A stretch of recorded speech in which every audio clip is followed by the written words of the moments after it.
Does God really delight in you? Hey, Rob Gibson with the Cross Ministry Group. That's the question I want to ask you this week is, does God really delight in you? And do you really believe it? You know, his word tells us that he does. In fact, in Zephaniah 3:17, he says, I delight in you.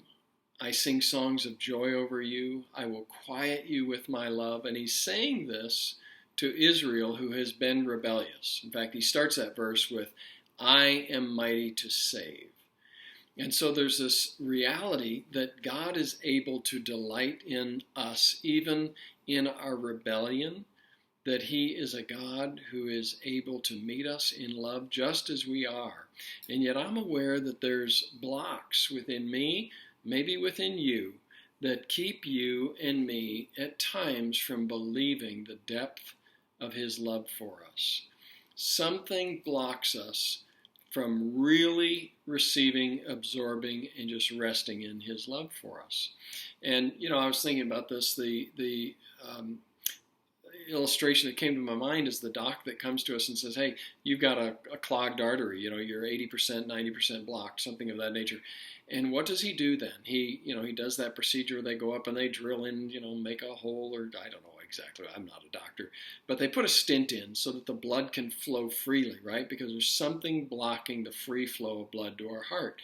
And so just an awareness spiritually that there can be things that block us from the free flow of God's love to us. And the scriptures tell us that we are vessels, right? We are a vessel of the Holy Spirit, a vessel made to receive God's love and to be a conduit of God's love to others.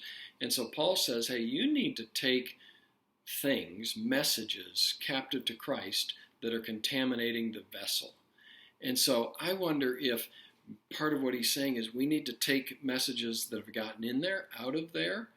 We need to take them captive, get them out of the vessel that they have begun to fill so that we can more fully receive and make space within to receive all the love that God has for us.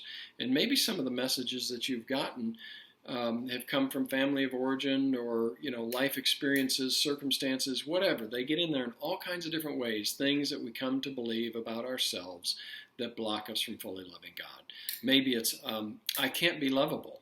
Maybe it's, I'm not good enough. I'll fail, or I am a failure. I feel like a failure.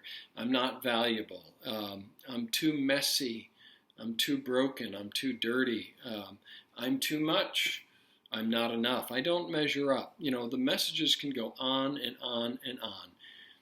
And my encouragement to us is we've got to take those captive. We've got to create space within so that we can make a clear path for us to receive the love that God has for us. Because he does delight in you. That's what his word says. He does delight in me. And until we come to believe in his love and his delight in us, then it's going to be difficult for us to do what he says to do, is love your neighbor as you love yourself, and then love him. Because if we come to believe these negative messages and attribute those as a reality and a reality from God, then we're not going to love one who is behind those messages. So we've got to take those messages captive. We've got to make space within the beautiful vessel that he's made us to be so that his love can flow freely to us. We can receive his delight in us, and then that can flow from us, and we can delight in one another and delight in the God who made us and made us for an abundant life. So, hey, I hope this is an encouragement to you today, and be blessed. Receive his love because he delights in you just as you are. Have a great evening.